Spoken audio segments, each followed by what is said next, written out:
Olá pessoal, tudo bem? Eu sou a professora Daniela e gravei esse vídeo para apresentar para vocês a resolução de um exercício que trata da rigidez e carregamentos estático e de fadiga em juntas parafusadas. Esse exercício é uma modificação do exemplo 8.5 do livro Elementos de Máquinas de Shigley, 8ª edição, que é o nosso livro-texto. Então, pessoal, nesse exercício, nós vemos na figura a representação de uma união parafusada, onde o parafuso possui rosca total, e é um parafuso do tipo ISO 8,8, é a classe desse parafuso, parafuso de rosca métrica, de diâmetro nominal de 16 milímetros e com passo de 1,5 milímetros. Esse parafuso está sujeito a uma força flutuante, cujo valor máximo é de 10 kN por parafuso. Tá? Nesse projeto, são considerados parafusos com rosca laminada. Tá? Essa informação é importante porque ela vai facilitar a nós a determinação da tensão limite de resistência à fadiga. Tá? Nessa união, nós encontramos também a presença de uma arruela, é uma arruela de aço, que tem espessura de 1,5 milímetros. A primeira chapa da união é uma chapa também de aço, né, que tem espessura igual a 16 milímetros, e o módulo de elasticidade, que é o módulo de elasticidade do aço, 207, né, megapascal. E essa base aqui da união, a região onde está parafusada, é de ferro fundido, que tem espessura também de 16 milímetros, né, e o coeficiente de elasticidade é 110 megapascal. No item A é solicitado o cálculo de km, kb e c, onde km é a rigidez dos membros da montagem, kb é a rigidez do parafuso e c é a rigidez, o coeficiente de rigidez da montagem. Tá? No item B é solicitado o cálculo dos fatores de segurança. E nesse exercício nós vamos calcular os fatores de segurança considerando primeiramente o carregamento sendo estático, né, o carregamento estático de 10 kN, e depois vamos calcular os fatores de segurança para fadiga, considerando aí sim, né, a força flutuante, aonde o valor máximo dessa carga, né, vai ser 10 kN por parafuso, tá bom? Na figura desse exercício, aparecem as orientações que também estão no texto do livro, sobre as informações referentes à distribuição de pressão devido ao aperto no parafuso. Nós podemos observar por essa figura que a distribuição de pressão aqui está representada aproximadamente por dois troncos de cone, certo? Que estão espelhados aqui, tá? A altura desses dois troncos de cone é chamada altura de agarre, ou comprimento de agarre, L, tá? Para esse caso em específico, nós temos que o primeiro tronco de cone que aparece aqui, ele é formado por uma parcela da espessura da primeira chapa e da espessura da arruela, né? Então, tanto a arruela quanto essa primeira chapa são de aço. E logo abaixo nós temos o segundo cone, então formado por dois materiais. O primeiro material é a espessura remanescente da primeira chapa, que é de aço, e depois uma parcela da espessura da chapa de ferro fundido, certo? Então, no item A, nós vamos calcular a rigidez nos membros, no parafuso e a constante de rigidez na junção.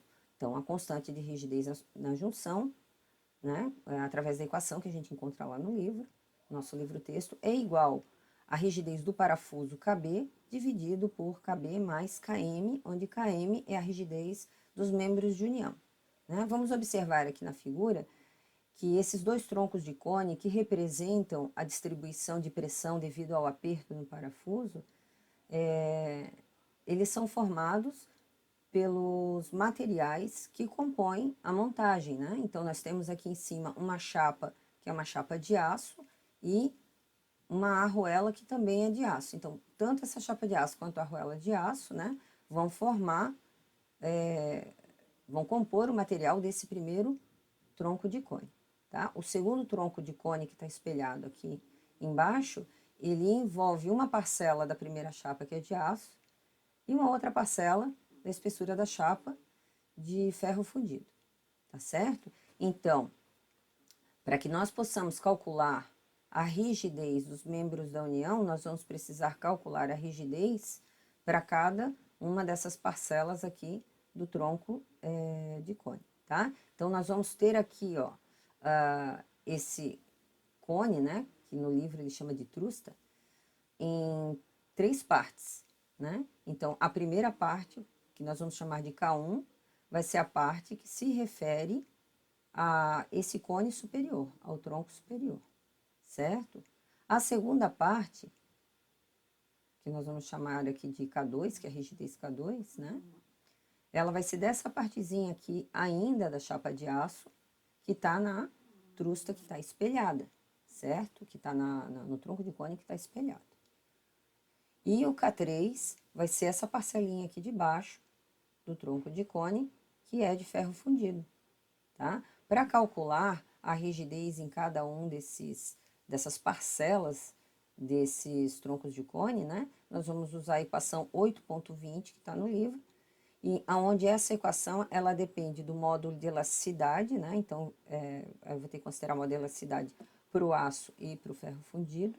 D é o diâmetro nominal do parafuso, é um parafuso M16, então o diâmetro nominal aqui é 16. T, a gente vê aqui T e D maiúsculo vai ser uma característica de cada parcela que a gente estiver avaliando, tá certo? Então, utilizando as informações que aparecem na figura do nosso exercício, nós calculamos a altura de H e L com base na altura H. Essa altura H, a gente consegue ver aqui pela cota, ela compreende a espessura da primeira chapa da união com a espessura da arruela, certo? Então, H aqui vai ser igual a T1, que é a espessura da primeira chapa, mais TW, que é a espessura da arruela, que são dados que nós temos no nosso enunciado, né? Então, calculando, o H vai dar 17,5 milímetros. O L, que é a altura de agarre, né, que compreende toda essa altura onde eu tenho a distribuição de pressão devido ao aperto no parafuso, foi calculado através dessa segunda equação. Por quê? Porque T2, nesse caso aqui, T2, que é 16 milímetros, é igual ao diâmetro nominal, que é 16 milímetros também, né? Então, no caso desse exercício, nós vamos usar essa equaçãozinha que está aqui embaixo. Então, L, que é a altura de agarre, vai ser igual a H mais D dividido por 2, que deu 25,5 milímetros, tá?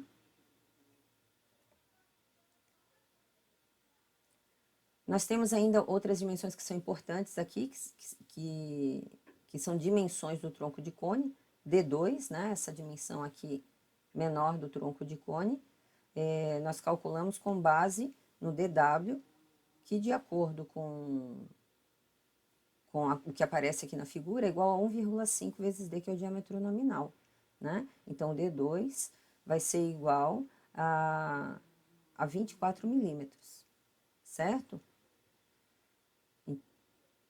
O D1 que aparece aqui, nós não vamos precisar calcular agora, tá? Pode ser calculado também, mas a gente não vai precisar para a resolução desse exercício. Então, para calcular a rigidez em cada parcela desses dois cones que representam a distribuição de aperto, né? Eu vou ter que separar isso por materiais, né? Então, o primeiro tronco, que é o tronco superior, né? Ele tem uma altura, esse tronco superior, igual a L sobre 2, né? Então, o T, a gente vê por essa figurinha, né? Que aparece lá no livro, onde tem toda essa definição. Aliás, pessoal, é importante que vocês deem uma boa lida, né? O item 8.5, que trata de junções e rigidez de membros, né? Mostra toda essa teoria, né? Onde nós utilizamos como base para a determinação da distribuição de pressão devido ao aperto do parafuso, tá bom? Então, o primeiro tronco, ele é totalmente de aço. Olha, repara que o primeiro tronco, ele envolve uma parcela da primeira chapa e a arruela, certo? Então, a altura, de acordo com o que a gente encontra na referência do livro, né? Essa altura T para o primeiro tronco vai ser igual a L sobre 2, certo? Então, como nós já calculamos L, o T vai ser igual a 12,75. O D para esse tronco, né, que está representado aqui, é essa dimensão menor aqui, essa base menor do tronco, é igual a D2, né? Isso a gente consegue observar aqui na figura, é igual a D2, que é 24 milímetros e já foi calculado. Então, com essas duas informações aqui, T e D maiúsculo, mais o módulo de elasticidade e o diâmetro nominal do parafuso, nós podemos calcular o K1, certo? No tronco 2, nós vamos ter essa parcelinha aqui, né, que está em azul. Eu deixei em azul porque essa parcela também é de aço, embora ela esteja na outra parte, em outro tronco de cone, né? Essa parcela aqui também é de aço, certo? E aqui nós vamos ter que o T vai ser igual a H, que é essa altura total aqui, menos L sobre 2. Aí vai me dar essa parcelinha de altura que eu tenho aqui, tá? Então, o nosso T, para essa parcelinha do tronco de cone, vai ser igual a H menos L sobre 2, que deu 4,75. O D, nesse caso, não vai ser igual a D2, né? Se a gente medir, então, acompanhando o ponteiro, né? Desse ponto até esse ponto, ele é um pouco maior do que D2, né? Então, por trigonometria, a gente consegue calcular. Então, vai ser D2 mais essa lateralzinha aqui que a gente consegue determinar por trigonometria. Então, esse D é igual a 33,24 milímetros, tá? E o tronco 3 vai ter o D igual a D2, 24 milímetros, da mesma forma como foi no tronco 1. E o T vai ser igual a L, né, que é esse comprimento total aqui, menos o H, né, que deu 8 milímetros. Então, com todas essas informações, eu consigo calcular K1, K2 e K3, tá? Então, eu costumo, sempre que trabalho com equações que vão se repetir muitas vezes, as equações são grandes, usar algum tipo de ferramenta, né, para cálculo que me auxilie, para não ter que ficar calculando na calculadora o tempo todo, né, jogando os valores que a gente fica mais sujeito a erros, né. Então, vocês podem usar alguma ferramenta que seja de conhecimento de cada um de vocês, tá? Pode ser o Excel, aqui para fazer esse exercício hoje rapidinho, eu usei o Excel, mas pode ser o Mathcad, ou uma outra ferramenta de matemática que seja mais fácil de uso para vocês, tá? Então, aqui eu montei lá as equações no Excel, né, como eu mostrei, e calculei o K1, K2 e o K3, né? Depois que eu calculei K1, K2 e K3, eu calculei o KM, onde KM é a rigidez da montagem, tá? Que deu igual a 305.826 newton por milímetro, tá? Agora falta calcular a rigidez do parafuso. Então, se vocês derem uma olhadinha lá no livro, né? Na equação 8,16, o livro tem aqui eu dei um printzinho na página do livro para indicar, né, que ele fala assim num determinado parágrafo. Para fixadores curtos, a área não rosqueada é pequena, assim a primeira das equações da equação 8,16 pode ser usada para encontrar o KB. Então, nesse caso, é essa equação aqui, ó, tá? Então, o KB, aqui está a KT, né, mas a gente vai considerar aqui como sendo KB, vai ser igual a AT. AT é a área de seção transversal de tração que aparece lá na tabela 8.1 para parafusos normalizados, tá? O E é o módulo de elasticidade do aço, né, que é o material do parafuso. E o LT é o comprimento da porção rosqueada do agarre. Nesse caso, o parafuso é totalmente rosqueado, a gente vai usar a altura total, o L total, tá? O L que já foi calculado no slide anterior. Então, substituindo esses dados, né, eu consigo calcular o valor de KB, que deu 1,27 vezes 10 a 6 newton por milímetro. Tá? Então, com o km e o KB, nós conseguimos calcular, então, né, finalmente, a constante de rigidez da junção, que deu igual a 0,843.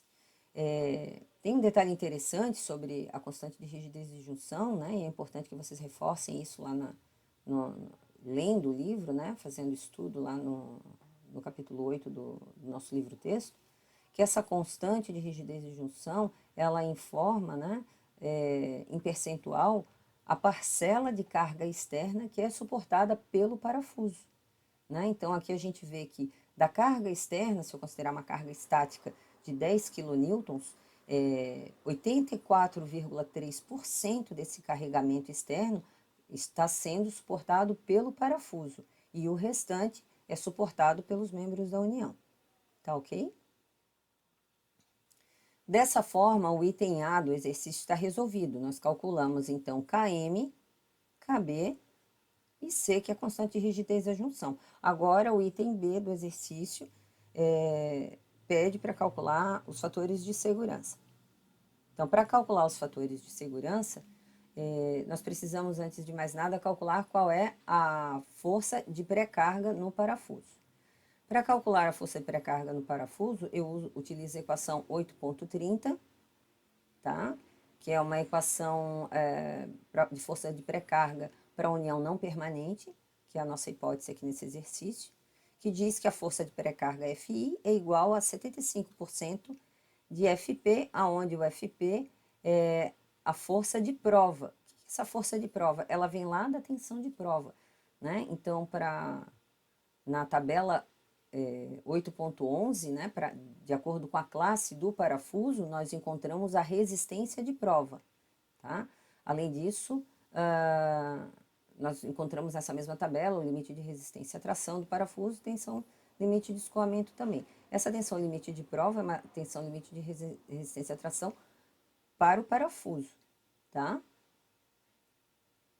Então, para calcular o valor de FP, eu uso a equação de tração, que diz que tensão é força sobre área, e calculo a força de prova. Vai ser igual a AT, que é a área de seção transversal do parafuso, vezes SP, que é a resistência de prova do parafuso. Tá? Lembrando que essa resistência de prova vem lá da tabela 8.11 e que a área de seção transversal vem da tabela 8.1. Tá bom? Então, dessa forma, substituindo os valores, a gente vai ter a força de pré-carga igual a 44,75 kN. Agora, nós vamos calcular 3 fatores de segurança considerando a carga estática no parafuso. Então, eu estou considerando aqui que a carga estática é uma carga equivalente à máxima de 10 kN, certo? Então, para o fator de segurança ao escoamento, né? Aqui eu estou usando uma equação da edição 10 do Shigley, tá? De elementos de máquinas do Shigley, né? Do livro que nós utilizamos, porque na versão 8 não aparece esse fator de segurança, então uma forma de a gente atualizar, né? Vou deixar disponível aqui na resolução do exercício, né? Então, o fator de segurança é aquilo que previne o escoamento do parafuso, né? É calculado através de SP, que é a resistência de prova, AT é a área de seção transversal do parafuso, C, a constante de rigidez da união parafusada, P, a carga externa, né, que é os 10 kN, que aparece no enunciado do exercício, e FI foi o que nós acabamos de calcular, que é a força de pré-carga. Tá? Com isso, nós temos um fator de segurança de 1,771. Tá? E esse fator de segurança, sendo maior do que 1, informa, né, que esse parafuso não vai falhar por escoamento devido à carga de 10 kN. Tá? No item 3, eu calculei o fator de carga, né, que é um tipo de fator de segurança, embora não apareça com esse nome lá no texto. Esse fator, ele assegura a montagem, a sobrecarga, né? Então, ela garante que o parafuso não vai extrapolar o limite de resistência de prova. tá? Então, efetuando esse cálculo com os dados que nós já obtivemos, eu vou ter que o fator de segurança vai ser igual a 5,866, né? Então, aqui mostra que esse carregamento produz, né, uma intensidade de tensão que está a aproximadamente essa distância do limite da resistência de prova, né? Então, eu não tenho falha devido à sobrecarga, tá? E depois foi calculado o fator de segurança contra a separação da junta, né? A separação da junta seria separar aquelas duas chapas. Então, o fator de segurança deu bem alto, 28,503, mostrando uma maior segurança para essas condições de carregamento no que diz respeito à separação da junta. Então, todos esses fatores de segurança aqui, eles estão considerando o carregamento estático, tá ok?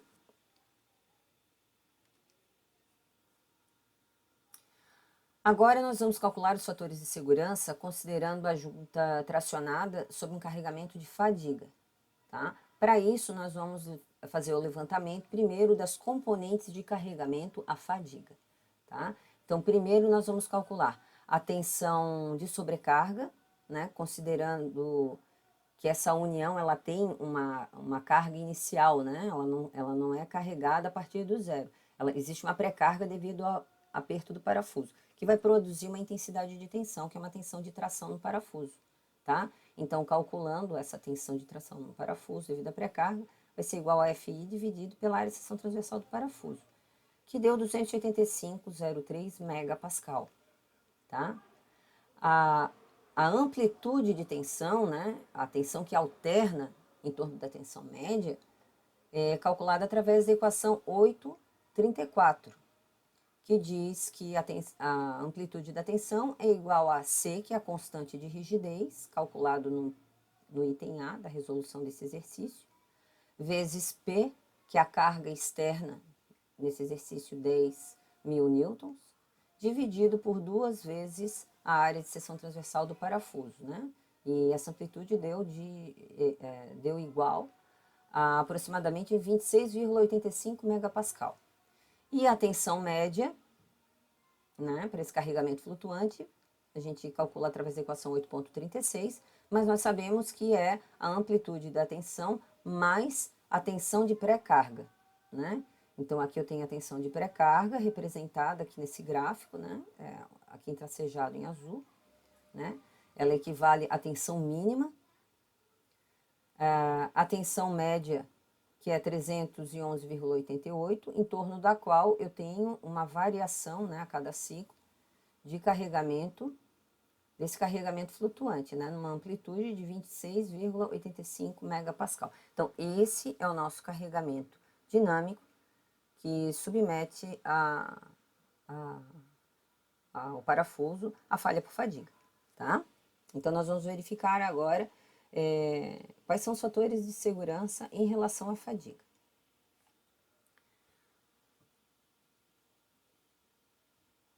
De acordo com é apresentado no livro, né, nós temos a possibilidade de utilização de 4 critérios de falha para fadiga em parafusos, né? Esses critérios são Goodman, Gerber, Asme-elíptico e Soderberg, certo? Então, nós podemos usar qualquer uma dessas teorias, tá? Aqui para a resolução desse exercício, para ele ficar um pouquinho mais enxuto, eu estou considerando somente as teorias de Goodman, que é uma teoria conservadora, tá? Mais utilizada em projeto, e a teoria de Gerber, que é um pouquinho mais precisa, também utilizada para análise, né? Então, para essas duas teorias, nós calculamos a resistência. Daí são limites de resistência à fadiga para as componentes de alternantes, né, onde eu tenho amplitude de tensão, e para as componentes de tensão média. Então, eu calculo SA, que é a resistência à amplitude de tensão para Goodman, e SM, que é a resistência para a tensão média de Goodman. E depois eu calculo essas mesmas grandezas de acordo com a teoria de Gerber, tá certo? Bom, depois de calcular essas componentes de resistência, eu posso calcular os fatores de segurança para cada um desses critérios de falha através da equação 844, que diz que o fator de segurança vai ser igual a SA, que é a resistência alternante, dividido pela tensão, que é a solicitação, né? Pela tensão alternante. Então, essa equação eu posso usar tanto para Goodman, quanto para Gerber, quanto ainda para asma elíptico ou Soderberg.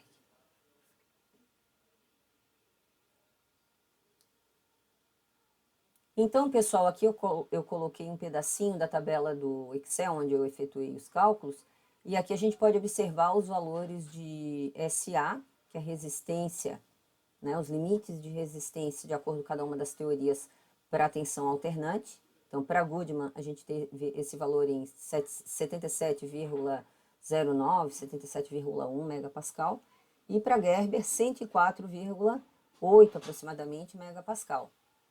A resistência para tensão média, de acordo com Goodman, resultou em 362,13 aproximadamente para Goodman, né? E para Gerber, 389,83 megapascal, tá? E aqui eu já aproveitei e calculei os fatores de segurança, tanto para Goodman quanto para Gerber. Então, o fator de segurança, né? Lembrando que o fator de segurança, ele posiciona, né, a possibilidade de falha por fadiga, de acordo com Goodman, esse fator de segurança ele é equivalente a 2,87, e para Gerber é um fator de segurança maior, 3,90, tá? Isso mostra, esse resultado aqui, ele mostra a natureza conservadora da teoria de Goodman, né, que deu um fator de segurança menor. Agora, a gente vai visualizar esses resultados através do gráfico que mostra essas teorias, né? Embora pareça um pouco complicado quando a gente vê o gráfico com todas as teorias traçadas, linhas de carga, tudo sobreposto, né? É importante lembrar que esses gráficos eles trazem informações preciosas, principalmente nas tomadas de decisão em projeto, né? Considerando que projeto dificilmente vai ser algo linear. Muitas vezes a gente retrabalha o projeto, a gente faz diferentes iterações, né? Onde a gente varia algumas informações com o objetivo de otimizar o projeto. Então, trabalhar, né, com a parte gráfica nos traz bastante visibilidade do que está acontecendo em relação às perspectivas de falha, no que diz respeito tanto a carregamento estático quanto a carregamento dinâmico, ainda dentro das diferentes teorias. Então, esse gráfico, ele tem no eixo das abscissas a tensão média, sigma m, e no eixo das ordenadas, a amplitude de tensão, sigma a, né? O primeiro ponto que eu vou localizar aqui nesse gráfico é o ponto referente à tensão de sobrecarga, tá? Então, nós calculamos a tensão de sobrecarga. A tensão de sobrecarga, nós calculamos e deu em torno de 285 megapascal. Então, eu venho aqui nesse eixo e marco 285 megapascal, marquei aqui. É o ponto onde eu tenho sigma i, esse ponto, né, ele fica aqui em cima da tensão média, tá? Considerando que essa tensão de sobrecarga ela é constante, como a tensão média, né, também é constante. E aqui eu tenho ponto A, certo? O próximo ponto é o ponto B. Como é que eu marquei esse ponto B? Eu calculei, né? Então, sigma A e sigma M, que é a tensão média, vão me dar o ponto B. Aqui eu marco o ponto B. Qual a importância desse ponto B? Esse ponto B, ele vai me definir a inclinação dessa linha que aparece aqui em vermelho. Repara que essa linha em vermelho, a origem dela é a sobrecarga, é onde inicia o carregamento sobre o parafuso, né?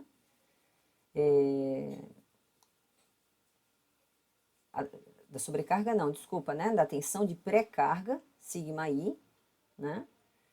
E aí, a inclinação é dada pelas componentes sigma A e sigma B. Aí, essa inclinação é a inclinação dessa retinha que está em vermelho, que é a linha de carga sobre o parafuso, tá? Então, essa linha de carga ela é bem importante porque a interseção entre a linha de carga e as teorias de falha vão me mostrar a posição do local de falha, né? Em termos de fator de segurança, de acordo com cada uma das teorias que nós estamos considerando, tá bom? Então, o primeiro passo, né, repetindo, é traçar a linha de carga.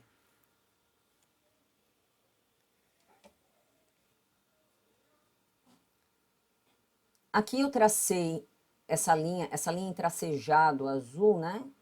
Que está marcando o ponto E, ela representa a linha equivalente à tensão de prova, né? Então, para esse carregamento, né? Para esse tipo de carregamento aqui, a gente vê que a linha de carga corta a sobrecarga exatamente. Essa linha de carregamento, ela corta a linha de tensão de prova exatamente no ponto E, certo? Então, é aqui que ocorre, né, a falha devido ao fato do parafuso extrapolar o limite de resistência de prova, aquele que está tabelado na tabela 8.11, tá? Então, se eu baixar esse ponto aqui, eu vou ter duas componentes.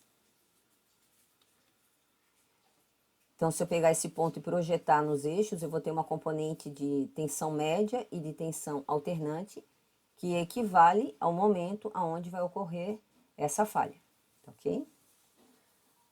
O próximo ponto é o ponto C, né? O ponto C, ele mostra a interseção entre a linha de carga e a teoria de Goodman. A teoria de Goodman, ela inicia no eixo da tensão alternada em SE, que é a tensão limite de resistência à fadiga, tá? E o S e o T, que é o limite de resistência à tração. Então, eu marco esses dois pontos no gráfico, traço aonde eu cortei aqui, eu tenho o local de falha por fadiga no parafuso, de acordo com o critério de Goodman, tá? Então, aqui eu tenho as informações dos limites de resistência para esse ponto de falha, de acordo com essa teoria. Então, SM e SA para Goodman, ok?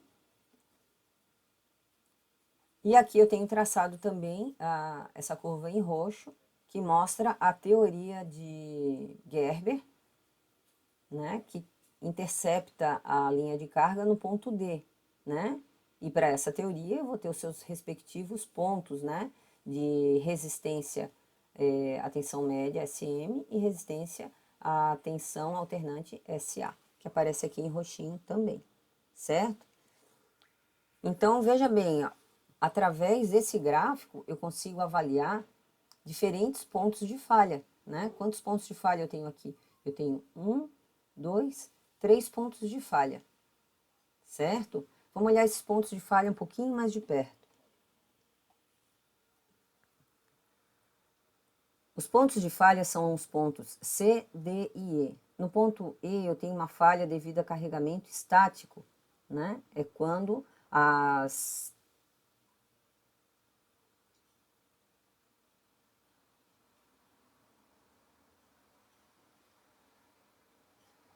tensão máxima extrapola a tensão de prova do componente, tá certo? No ponto D, eu tenho a falha por fadiga, de acordo com a teoria de Gerber, e no ponto C, eu tenho a falha por fadiga, de acordo com a teoria de Goodman. Repara que existe uma diferença, né, entre esses dois pontos para um mesmo tipo de falha. Isso vai depender da teoria. Então, isso cabe ao projetista verificar, né, qual a teoria que melhor se adequa ao seu projeto, tá? Goodman, ela é mais conservadora, né? Então, ela distancia o ponto dos limites de resistência, dá uma distância maior do local de falha previsto, tá? Enquanto que Gerber é um pouco mais preciso, se aproxima mais da possibilidade do local de falha, tá? E aí deu um fator de segurança maior, tá? Nós poderíamos calcular os fatores de segurança somente graficamente aqui, né? Se eu pegar as distâncias, por exemplo, de A até C e dividir pela distância de A até B, eu tenho como obter, então, o fator de segurança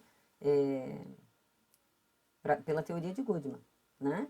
Se eu dividir de A até D por A até B também, eu vou ter o fator de segurança para a teoria de Gerber, tá certo? Bom, pessoal, essa era a resolução do exercício proposto, né? No livro existem outros exercícios semelhantes a esse. Eu espero que essa resolução seja útil. para que vocês consigam também resolver outros exercícios propostos pelo livro, tá certo? Então, até mais e bons estudos!